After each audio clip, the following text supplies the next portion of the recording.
بسم اللہ الرحمن الرحیم۔ السلام علیکم ورحمۃ اللہ وبرکاتہ۔ لبیک ٹی وی سے رب نواز لودھرا ایک نئی ویڈیو کے ساتھ حاضر ہے۔ اگر آپ ہمارے چینل پر نئے ہیں تو ہمارے چینل کو سبسکرائب کر لیں تاکہ ہماری ہر نئی آنے والی ویڈیو آپ تک پہنچ سکے۔ اگر آپ ہمارے چینل کو پسند کرتے ہیں اور ویڈیو آپ کو اچھی لگتی ہے تو کمنٹ سیکشن میں اپنی رائے کا اظہار ضرور کریں۔ آج ایک نئی ویڈیو کے ساتھ حاضر ہیں اور یہ ویڈیو بہت ہی معلوماتی اور دلچسپ ہے۔ آپ سے درخواست ہے کہ اس ویڈیو کو شروع سے آخر تک دیکھیے گا۔ امید ہے کہ یہ ویڈیو آپ کی معلومات میں بہت زیادہ اضافہ کرے گی۔ ہنی ٹریپ اس ویڈیو کا نام ہے اور یہ بہت ہی معلوماتی ویڈیو ہے۔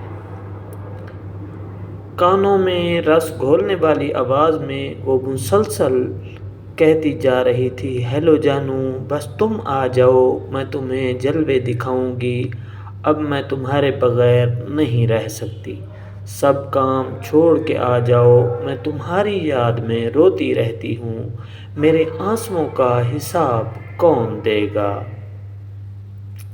یہ کال سننے کے بعد خیبر پختونخوا کے شہر چارسدہ کے رہائشی فضل خان سے رہا نہ گیا۔ انہوں نے ٹکٹ بک کروائی اور پنجاب کے شہر صادق آباد کے لیے روانہ ہو گئے۔ مجھے 15 گھنٹے کا سفر 15 سال جیسا لگ رہا تھا۔ میں اپنے دل اور دماغ میں اس کی تصویر بناتا اور سوچتا کہ یہ ملاقات کیسی ہوگی۔ جو لڑکی میرے عشق میں اتنی پاگل ہو چکی ہے، اس سے ملاقات کا سوچ کر میں تھوڑا کنفیوز تھا۔ مجھے ملنے کی خوشی بھی تھی لیکن انجانا سا خوف بھی تھا، مگر پھر میں نے خود کو تسلی دی کہ اس لڑکی سے میں کئی مہینوں سے بات چیت کر رہا تھا، وہ بھلا مجھے کیوں دھوکہ دے گی۔ جب میں بس اڈے پر پہنچا تو ادھر ادھر دیکھنے لگا۔ اسی اثناء میں کال آ گئی اور اس نے پوچھا کہ آپ اڈے پر پہنچ گئے ہیں۔ میں نے جواب دیا ہاں۔ اس پر اس نے کہا میں آپ ہی کا انتظار کر رہی تھی۔ اس نے مجھے بتایا کہ میں وہاں سے ایک اور گاڑی میں بیٹھ کر مرید شاخ نامی علاقے تک پہنچوں جہاں اس کا بھائی میرا انتظار کر رہا ہوگا، اور یہ کہ وہ بھائی مجھے گاڑی میں منزل مقصود تک پہنچا دے گا۔ میں نازو کے بھائی کے ساتھ بیٹھ گیا۔ ہم جنگل کی طرف جا رہے تھے اور یہی وہ وقت تھا جب مجھے ذرا سا خوف محسوس ہونے لگا۔ راستے سے 2 لوگ اور بھی گاڑی میں بیٹھ گئے۔ تھوڑا سا آگے گئے تو انہوں نے میری کنپٹی پر پستول رکھ دیا اور میرا موبائل فون لے لیا۔ تقریباً 1 گھنٹے بعد ہماری گاڑی رکی، مگر اس دوران وہ میرے ہاتھ پاؤں باندھ چکے تھے۔ نامعلوم جگہ پہنچ کر مجھے زنجیروں میں جکڑ دیا گیا۔ کچھ دیر بعد انہوں نے مجھے کہا کہ اپنے گھر والوں کو فون کرو اور پیسے منگواؤ۔ انہوں نے یہ بھی بتایا کہ میں اغوا ہو چکا ہوں۔ انہوں نے مجھے دھمکی دی کہ اگر میں نے انکار کیا تو مجھے یوں ہی پر زندہ دفن کر دیں گے۔ میں نے تھوڑی سی ہچکچاہٹ کا مظاہرہ کیا تو انہوں نے مجھے مارنا شروع کر دیا۔ خیر میں نے گھر والوں کو کال کی کہ پیسے بھجوا دیں، لیکن فضل خان کے گھر والوں نے پیسے بھجوانے کی بجائے پولیس سے رابطہ کر لیا۔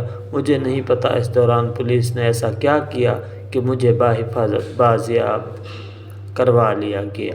فضل خان بتاتے ہیں کہ انہیں وہ لڑکا بھی دکھایا گیا جو ان سے لڑکی بن کر بات کرتا تھا۔ صادق آباد کے ASP سرکل شاہ زیب چاچڑ نے ہمارے نمائندے کو بتایا کہ صادق آباد پولیس گزشتہ کچھ عرصے میں اس طرح اغوا ہونے والے 4 سے 5 لوگوں کو ڈاکوؤں سے بازیاب کروا چکی ہے۔ ہنی ٹریپ کا شکار ہونے والے فضل خان کوئی پہلے شخص نہیں ہیں۔ اکاڑا کے رہائشی محمد ایوب بھی ہنی ٹریپ کا شکار ہو چکے ہیں۔ ان کو ایک انجان نمبر سے کال آئی اور بے تکلفانہ گفتگو شروع ہو گئی۔ بات چیت جلد ہی دوستی اور پھر محبت میں بدلی اور شادی کی باتیں ہونے لگی۔ پولیس کے مطابق اکاڑا کے رہائشی ایوب کی دوستی فون پر ایک خاتون کے ساتھ ہو گئی تھی جو کہ ڈاکوؤں کی ساتھی تھی۔ اس خاتون نے انہیں شادی کا جھانسا دے کر بلا کر اغوا کروایا، تاہم جب اغوا کار انہیں کچے کے علاقے کی طرف لے جا رہے تھے تو ان کا آمنا سامنا تھانہ ماچکا کی حدود میں پولیس سے ہو گیا اور انہیں تاوان دیے بغیر ہی آزاد کروا لیا گیا۔ کچے کے علاقے میں ماضی میں متعدد آپریشن ہو چکے ہیں، مگر ان علاقوں سے ڈاکوؤں کا خاتمہ ممکن نہیں ہو سکا۔ سندھ کے ضلع گوٹکی کے ایس ایس پی تنویر تنیو نے ہمارے نمائندے سے بات کرتے ہوئے بتایا کہ کچے سے باہر کے ارد گرد کے علاقوں کو پولیس نے کافی حد تک محفوظ بنا لیا ہے اور یہاں رہنے والے ڈاکوؤں کے لیے اب اپنے علاقے سے باہر جا کے اغوا کی واردات کرنا ذرا مشکل ہو چکا ہے، لہٰذا اب انہوں نے کارروائیوں کے لیے ہنی ٹریپ کی تکنیک استعمال کرنا شروع کر دی ہے۔ انہوں نے کہا کہ وقت کے ساتھ ساتھ اب ڈاکوؤں نے بھی اپنی حکمت عملی تبدیل کر لی ہے۔ یہ اغوا کار انجان نمبرز پر کال ملا کر فون اٹھانے والے بندے کو اپنے جال میں پھنساتے ہیں۔ ان کی باتوں میں پھنسنے والا آدمی جیسے ہی ملاقات کے لیے پہنچتا ہے تو مسلح افراد اس کو اغوا کر لیتے ہیں۔ انہوں نے بتایا کہ تفتیش کے دوران یہ بھی سامنے آیا کہ سوشل میڈیا پر ان کے پیج بنے ہوئے ہیں جہاں وہ خوبصورت لڑکیوں کی تصاویر اپلوڈ کرتے رہتے ہیں۔ ان تصاویر کے جھانسے میں آ کر لوگ پھنس جاتے ہیں اور یوں اغوا ہو جاتے ہیں۔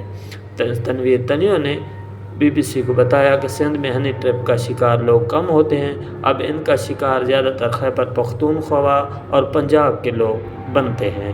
لڑکی کے علاوہ لوگوں کو سستی اسکیموں کا جھانسا دیتے ہیں، لوگوں کو سستے ٹریکٹر، سستی گاڑی اور دیگر مشینری کا لالچ دے کر بلایا جاتا ہے اور اغوا کر لیا جاتا ہے، جہاں سے ان کو کچے کے علاقوں میں لے جاتے ہیں اور پھر بھاری تاوان کے عوضی ان کے چنگل سے آزاد ہوتے ہیں۔ انہوں نے بتایا کہ ڈاکو ایسے سافٹ ویئر استعمال کرتے ہیں جس سے لڑکے کی آواز ناسوانی سنائی دیتی ہے، جبکہ بعض کیسز میں یہ بھی دیکھا گیا ہے کہ ڈاکوؤں کی دوست خواتین بھی اس کام میں ملوث ہوتی ہیں۔ شاہ زیب چاچڑ اے ایس پی سرکل صادق آباد نے ہمارے نمائندے کو بتایا کہ پولیس والے گاڑیوں میں بھی اعلان کرواتے رہتے ہیں کہ اگر کوئی مسافر صرف خواتین کے بہکاوے میں آ کر ملنے جا رہا ہے یا پھر ان کو کسی سستی اسکیم کا لالچ دیا گیا ہے وہ یوں ہی اتر جائیں، آگے خطرہ ہے، وہ ہنی ٹریپ کا شکار ہو رہے ہیں۔ انہوں نے بھی ہمارے نمائندے کو بتایا کہ اس حوالے سے اسپیشل کاؤنٹر بھی بنا دیے گئے ہیں تاکہ لوگوں کو معلومات فراہم کی جا سکیں۔ انہوں نے کہا کہ ہنی ٹریپ کا سلسلہ گوٹکی سے شروع ہو کر اب صادق آباد اور رحیم یار خان تک پھیل چکا ہے۔ ہنی ٹریپ کا شکار لوگ واپسی پر شرمندگی کے باعث عموماً مقدمہ درج نہیں کرواتے۔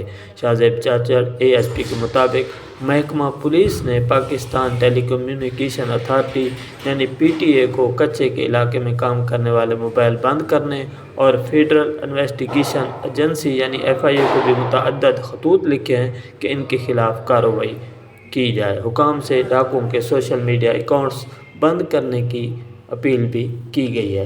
تو یہ تھی ہماری آج کی ویڈیو، امید ہے کہ ویڈیو آپ کو پسند آئی ہوگی۔ ہمیں دیجیے اجازت، ملتے ہیں نیکسٹ ویڈیو میں، تب تک کے لیے اللہ حافظ۔ پاکستان زندہ باد۔